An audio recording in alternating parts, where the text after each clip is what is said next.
Hey everyone, today I have a little bit of a scripting slash design tutorial because this is something that I just need to talk about that I often see people messing up.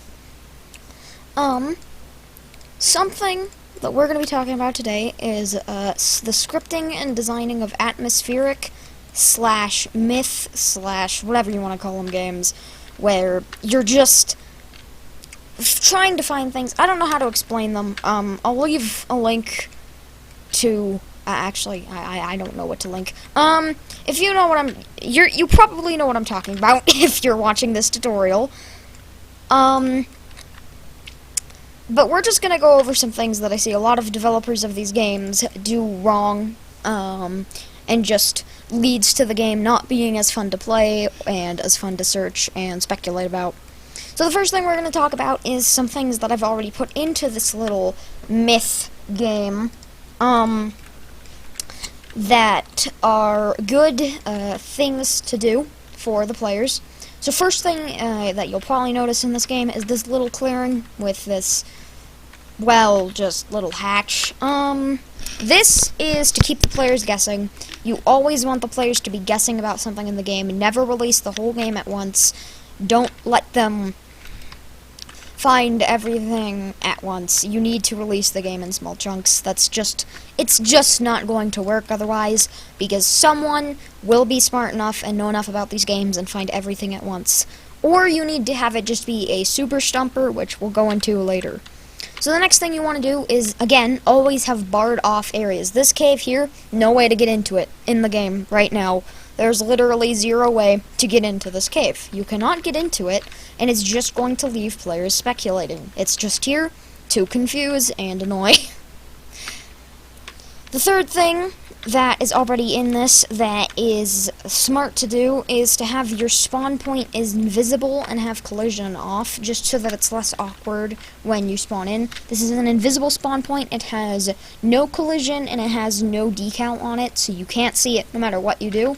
And now we're going to talk about some things with atmosphere and some issues that most of these myth-type games have. So I'm going to go ahead and load into the game here. So one thing that you generally want to avoid is just having it be straight daytime with no zoom limit. That just removes pretty much all of the atmosphere. Even sunset is going to do a better job. The second thing that you absolutely do not want to do is, in order to open the little hatch over there, you have to walk through this random wall, and the only way to tell that this is the wall you can walk through is by searching for stud misalignments, which some games won't even have. That's just straight bad game design right there. You don't want the players to have to just guess and walk against all the walls. That's just not scary or challenging. That's just annoying.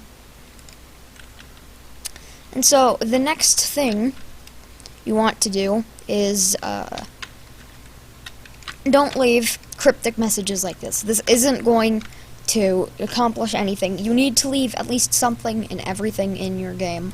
You can't just have something that means nothing. That is an issue.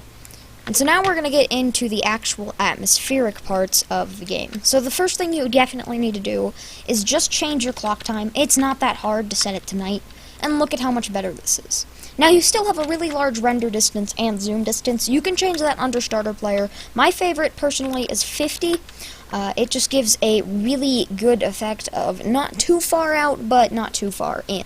The next thing that you're going to want to do is prevent players from seeing too far. If you didn't know, you can change the fog over here, so you can change the fog color to what color it would be if at the end of your view distance. And let's say I set this fog end to 100. I can only see things very close around me, and it gives this perfect, very dark effect. Personally, 250 is my favorite fog value, but it can vary based on the game. The next thing you're going to want to do is you don't want your game to just be super dark. I'm actually going to remove the fog just for editing purposes. You don't want your game to be super dark, so just set the brightness to 3. It'll make everything nicer with the moonlight. It'll just look better. And the other thing you want to do with these atmospheric games is sound. Sound design is very important. I don't personally just have any sounds on me that I could use or have created. So what you might want to do is just go to your toolbox, find a nice wind effect. You can't hear it because I have my game audio off for recording, but there are a lot of good wind sound effects here. So if you want to add some sounds to your game to make it just a little less empty, that is a good idea. So the other thing you need to do is, again, keep your player guessing. You definitely want to have, let me remove my extra brick, you definitely want to have more than just one area that is boarded off. You need to have lots of things that just make no sense out of context, and you need to add things over time. You can't have everything there at once. One last thing that I will note, as far as super stumper puzzles go, no. If you make a puzzle that's so hard that it takes people months to figure it out, that's just going to be trial and error at that point. At that point, I would just suggest instead releasing the chunks of your puzzle in parts, so maybe you find a key but you can't use it yet, then later on there becomes a cabin where you can use the key to open a secret door, but then you just find some secret buttons and things like that, and it just keeps going on and on for a while. If you're also trying to get these games popular and actually earn a profit off of them, one thing that you can do, but I highly recommend against, is having a passcode in the game that requires a game pass to get. This can be bad because one person will buy the pass and then just spill the code online, but you can change it every once in a while. They'll still spill it, but they'll have to do a little more effort. The only thing is, that's just kind of scummy, so I'd recommend against that.